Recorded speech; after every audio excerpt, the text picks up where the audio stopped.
Hello everyone. In this video, let's talk in detail about eligibility requirements for Alberta immigration programs accelerated tech pathway. So this is the landing page of all the eligibility requirements for Alberta Express Entry, and on this page if you scroll down there is a dedicated section for accelerated tech pathway candidates. Okay, so this is not a very big page. We will go through each and every section very slowly, and so you can go through with me and we will discuss each section. Again, I'm not a certified immigration consultant or anything. I'm just sharing my views here, opinion here, since I've already done this process, and I hope few other people's benefit from that. Okay, so it says that the tech pathway has some specific minimum eligibility criteria which the candidate should review themselves. If they find that they are qualify, they should apply. Okay, below this they have the link for the form on how to submit the tech pathway form or the EOI form. I have a separate video on that, but first you must complete the assessment. You should do a self-assessment whether you meet the assessment criteria, and then if you meet, then you submit this form. Okay, now when you submit this form, depending on completeness of your documentation and everything, Aaip will review the form and determine whether you are eligible or not. If you are eligible, they will send you a email for inviting you to make the application, which is nothing but the NOI. Okay, so what factors increase your chances? So you may be invited if you have an express entry profile with a minimum score of 300. So the first thing that you should do, if you have heard about tech pathway, if you want to apply for tech pathway, first thing you need to make sure you should have an express entry profile. I've heard few candidates telling me that they can directly apply to tech pathway. No, you can express apply if you have a express entry profile. Now there is no time limit between a creation of a express entry profile and creation of this particular EOI. You can create it on the same day, but make sure before you click here, you have your express entry profile ready. Not just the CRS tool, but the actual express entry profile. You should create your express entry profile, make sure that you know what your score is, and then come and apply for the tech pathway. I hope I have made myself very clear. So to create your express entry profile, I will have a different video for that. For creation of your express entry profile, you will need some minimum things like your language test, your education evaluations, and things like that. You don't need things like police verification or medical at this stage, but these two things, your education evaluation and your English efficiency, English fluency, those two tests should be in place. When you create your express entry profile, you will put those information and then create your profile. So that is very important. So that is how you know that you have a active express entry profile. Okay, so the first is your express entry profile with a minimum score of 300. Next, you are working full-time in Alberta. This is again a very important thing.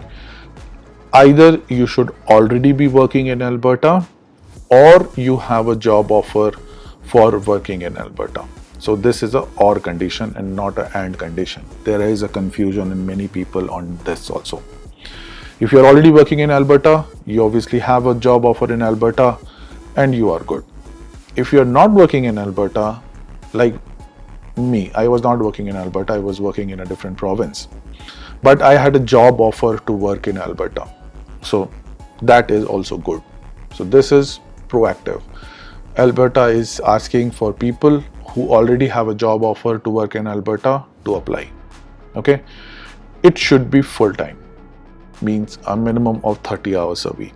Okay, in an occupation which is on the list. So this tech pathway is not open to all and sundry. It is open to specific NOC list. If you have already created your express entry profile, I'm sure you know what NOC is.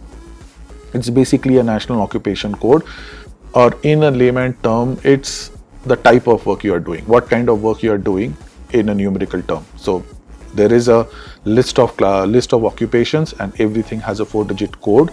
So depending on what kind of work you are doing, there is a NOC code for you. And for Tech Pathway, out of all those NOCs, Tech Pathway has kind of filtered down few in these 2 pages, and they are inviting only candidates belonging to these NOCs for the Tech Pathway. I know this could be disheartening for a few people, but if you have these NOCs, you might just be in luck for a accelerated PR processing. So you should have the job offer, or the current job that you are working should be in one of these NOCs. So that's the one more criteria that you need to check, and it's for an employer. So not just your NOC is important, not just your job offer is important, but your Alberta employer is also important. So the employer who is giving you that job offer should also belong to a certain category. Now those category or classifications are called NAICS. It's basically a North America industry classification system. Every company registered in North America, US, Canada, Mexico, has a NAICS code, depending on what type of industry that they are working for. Okay, so your company should have a NAICS code. And again, this is just like it's not open to all type of jobs. It's not open to, this particular pathway is not open to all type of companies. Only companies with these NAICS code can apply. I have a video on how to find these NAICS code for your company. You can just Google it out, or you can find from your company HR or your company legal contact or your company immigration teams. They should know this. Okay, so we are down to we have now covered 2 major bullet points and then 2 sub bullet points.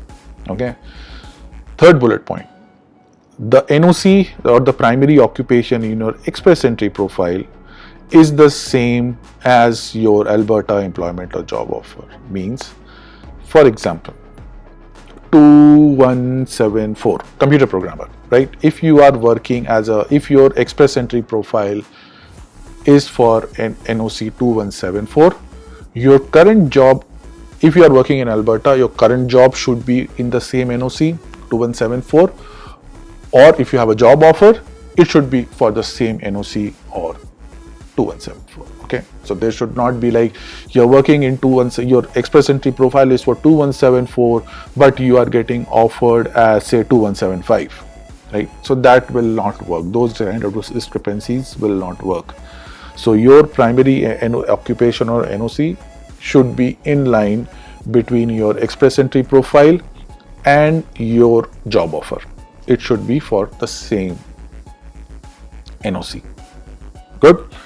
So these are the 3 major points. Then we are coming to some of the fine prints.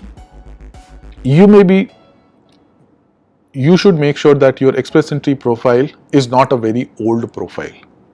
So if your express entry is due to expire in 3 months, this will not work. You should have a fresh express entry profile. So that is the reason you will see that as I told you in the earlier few minutes back, it's important that you have it before. Your express entry profile should be created before this tech pathway, but not too much before. Like you should not have created an express entry profile like 10 months back. Okay, express entry profile expires every 12 months, right? And this needs only 3 months, more than 3 months of validity. So if you anywhere between 1 day to 9 months should be okay. Okay, so make sure that you apply it before you have 3 months or less left. So yeah, so that is a very fine print. Make sure your express entry profile is updated. If you have any change of address, change of job, change of experience, anything, make sure your express entry profile is always updated. So that is always a case to make sure that you are always eligible. Okay. A word of caution, obviously, if you meet all those conditions, there is no guarantee that you will be invited. Obviously, it all depends on the processing and all the requirements of Alberta immigration system, depending on how much work they have, how much volume they have, and things like that. So make sure you are eligible, apply, and then hope for the best.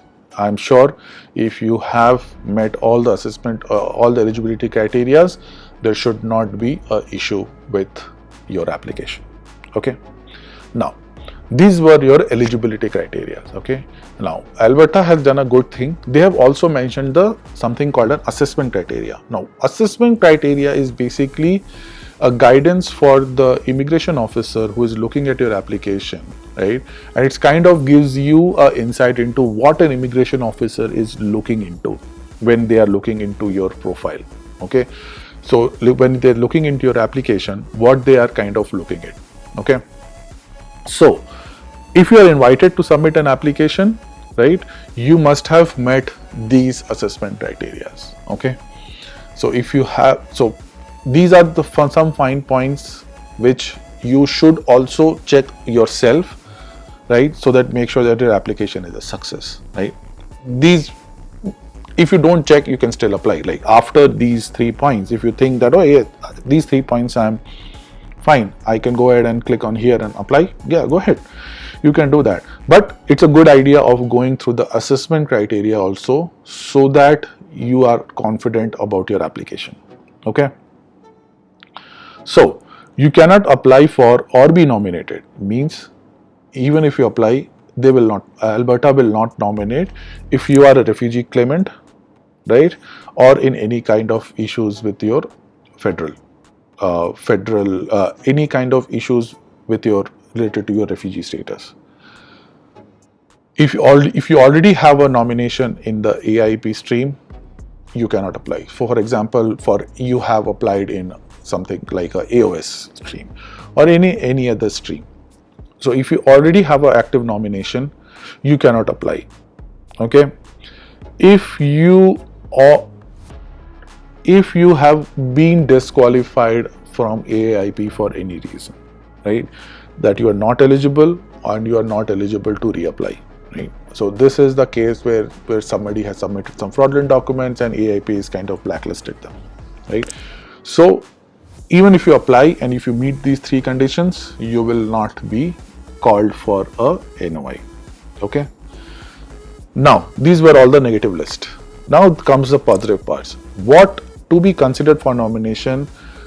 Your application must meet the criteria. Now, these are not the eligibility, as I told you. Eligibility was earlier. These are the criteria that the immigration officer or the immigration team will look into it. Okay.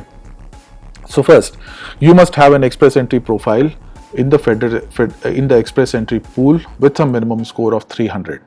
This we have already covered in the eligibility. So if you are covered, you are good. Yeah.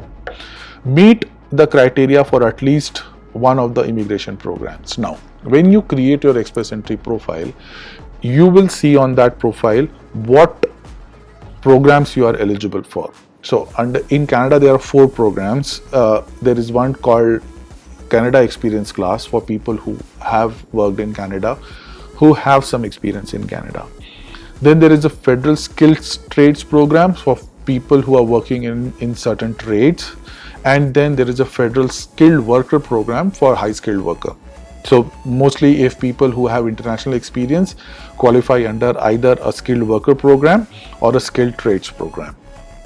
And if you have more than 1 year of work experience in Canada, you can also qualify for Canadian Experience Class. So your express entry profile should say that you are eligible for at least one of these programs. Okay, either a Canadian Experience Class or either FSTP or FSW. If you have no experience in Canada but you have some international experience, you can still qualify under Federal Skill Program. Now, please keep in mind this tech pathway is mostly for future process, like mostly for people who have a job offer to work in Alberta. So even if you are not currently in Alberta, but somehow you have a job offer to work in Alberta, you can still apply. You might be eligible under the Foreign Skilled Worker Program, and you have a job offer in Alberta, so you can very well apply. So don't worry that, hey, I don't have any work experience in Canada, or I'm not in Canada, can I still apply? Yes, you can apply if you meet the criteria. If you meet the criteria of your job offer in Alberta, of your NOC that we covered few minutes back, and your NAICS that we covered few minutes back. So if you meet those criteria and you have qualified as a FSW, you can very well go ahead and apply, and these will be assessed in your profile. If you are working full-time in Alberta or have a bona fide job offer, so they will check your job offer, and if that is real on a company letterhead signed by HR, everything is proper. If it's for a full-time employment in Alberta, you might be invited. In the same occupation as your express entry profile, we just covered that. Your NOC in your express entry profile and your job offer should be same. In occupation list, we just covered the list of occupations or the NOCs that they should be eligible for an Alberta employer. It should always, your employer should be an employer that works in Alberta. So it's an Alberta employer who has an industry classification. We covered that industry classifications here, which is called NAICS. That is, and this, apart from NAICS, there are few other conditions that it's kind of added, that it should be registered either in any of the provinces, any of the territories, or under the federal law. Obviously, that company should be a legal company, legal registered company in Canada. And this and is very important. And operating as a business that has an established production capacity, plant, or a place of business in Alberta. So your company should not just be registered in Alberta or Canada. They should have a place of business in Canada. Either it could be a production facility, it could be a plant, it could be an office, anything. But it should have a place of business in Alberta. And you should not be the owner of that company. Okay, so you should not have more than 10% of that shares of that company. You should be an employee of that company.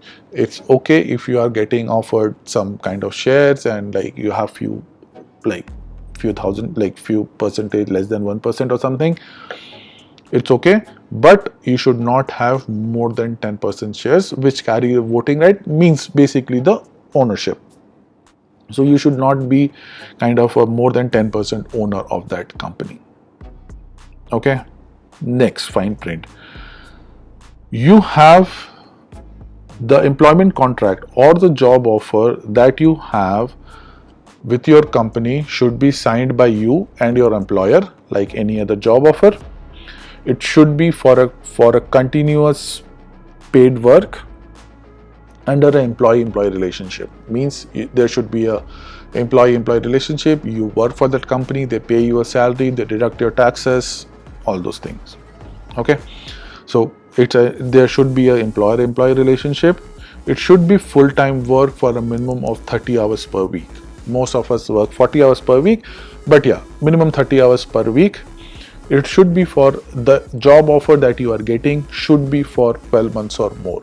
Even if you are working in Alberta, they will ask you for a job offer, right? That whether you have a job offer of more than 12 months from this point forward.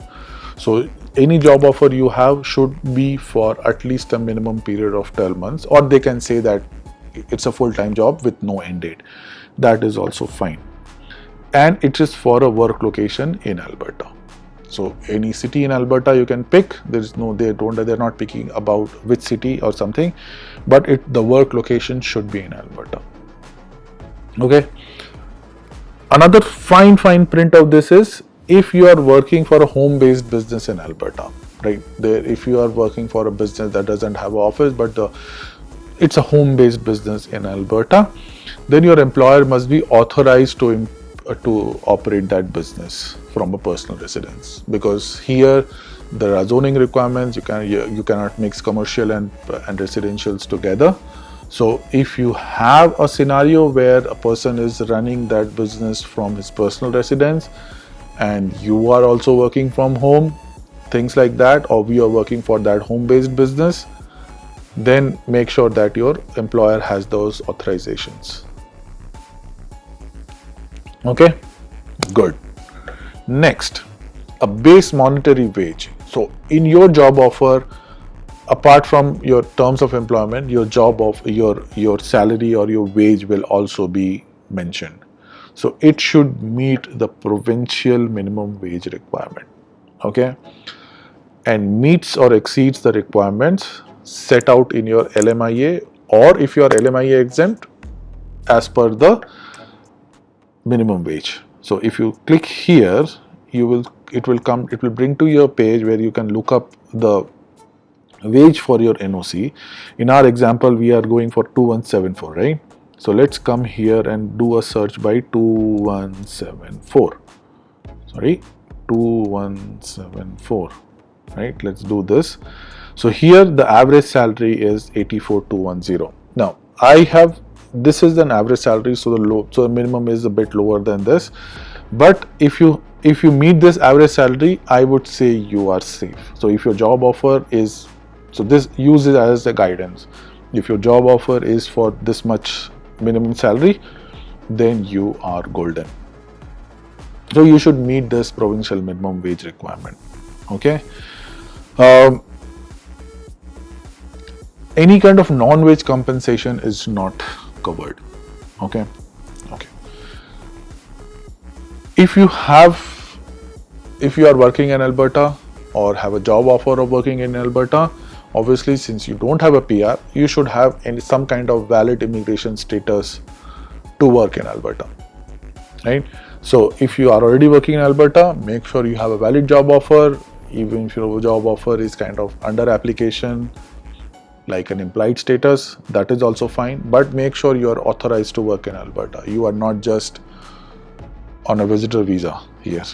Okay, so make sure that you have your valid job offer, and you should intend to live and work in Alberta. Obviously, even when you create your express entry profile, there is a section where you will express your intention to live in a particular province. Make sure that you have selected Alberta there. Okay, without that, Alberta will not send you invitations. If you don't intend to work or live in Alberta, you will not get an invitation to apply. Okay, now after this we are almost to the end of the section. After this, there is a small negative list, right? Now this negative list is basically, even if you meet all the conditions, right, above, even if you have a job offer, even if you have a job offer to work more than 30 hours, 40 hours a week, and even if you have a job offer of 12 months or more, these people cannot be eligible for tech pathway. Everything is same. You are working for this NOC, you are working for a company, your NAICS is valid, your NOC is valid, your job offer is valid, you are already working, everything is there. Your minimum wage is fine, all the conditions and criteria are fine. So the first is any kind of part-time, casual or seasonal employees, they are not eligible. Any kind of independent contractors or their workers are not employed, and employees who do not work in Alberta, right? Who are just working online and they are saying I'm just working with somebody in Alberta. Those kind of people are also not eligible. Okay, so if for example you are working in India and you are working for an employer you're working for a client in Alberta, you cannot tell me that I have a place of business in Alberta. Okay, so you should be working, your job offer should be to work in Alberta, work and live in Alberta. So here, live and work is a very important thing, and the operating word is and, it's not or. Okay, so they have drafted this requirements very, very carefully. Okay, so I hope this will help you guys, in understanding. One more point before I end is a question on LMIA. In my videos, in my WhatsApp groups, there is a lot of confusion on what this LMIA is and is LMIA required for tech pathway and those kind of things. Now, LMIA requirement as per tech pathway, if you see here in this entire section of tech pathway, LMIA is only mentioned once, right? Now, what this LMIA means, this LMIA reference is only if you are working for a job that needs LMIA, then your minimum, then your job compensation should be the one that is mentioned on your LMIA. Okay. There are a lot of jobs for which LMIA is not required. Like for me, I came on an intercompany transfer. For me, LMIA was not required. I was in fact LMIA exempt.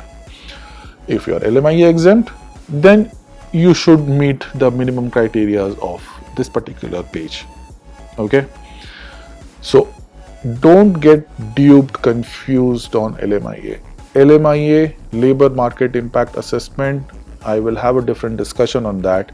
Labor Market Impact Assessment is an employer document. It's not an employee document. Your employer will decide whether you need a LMIA or not an LMIA, right? Your consultants, employees should not decide that. Let them decide. If they have a LMIA, just it's good. If you don't have an LMIA, you might not need your LMIA, right? So if you have a job offer, if you are already working in Alberta, then you should already know whether you need a LMIA or not an LMIA, right? So there is a lot of scam, lot of things going on LMIA. People are kind of mad about that. LMIA and job offer are not same. Let me just put it that way. Okay. So I hope this helps everyone, and let me know if you need any, if you have any questions, need more information. I think this was a much more detailed video than what I had earlier. So I hope this will help everybody, and I will see you in the next one. Thank you and all the best for your application.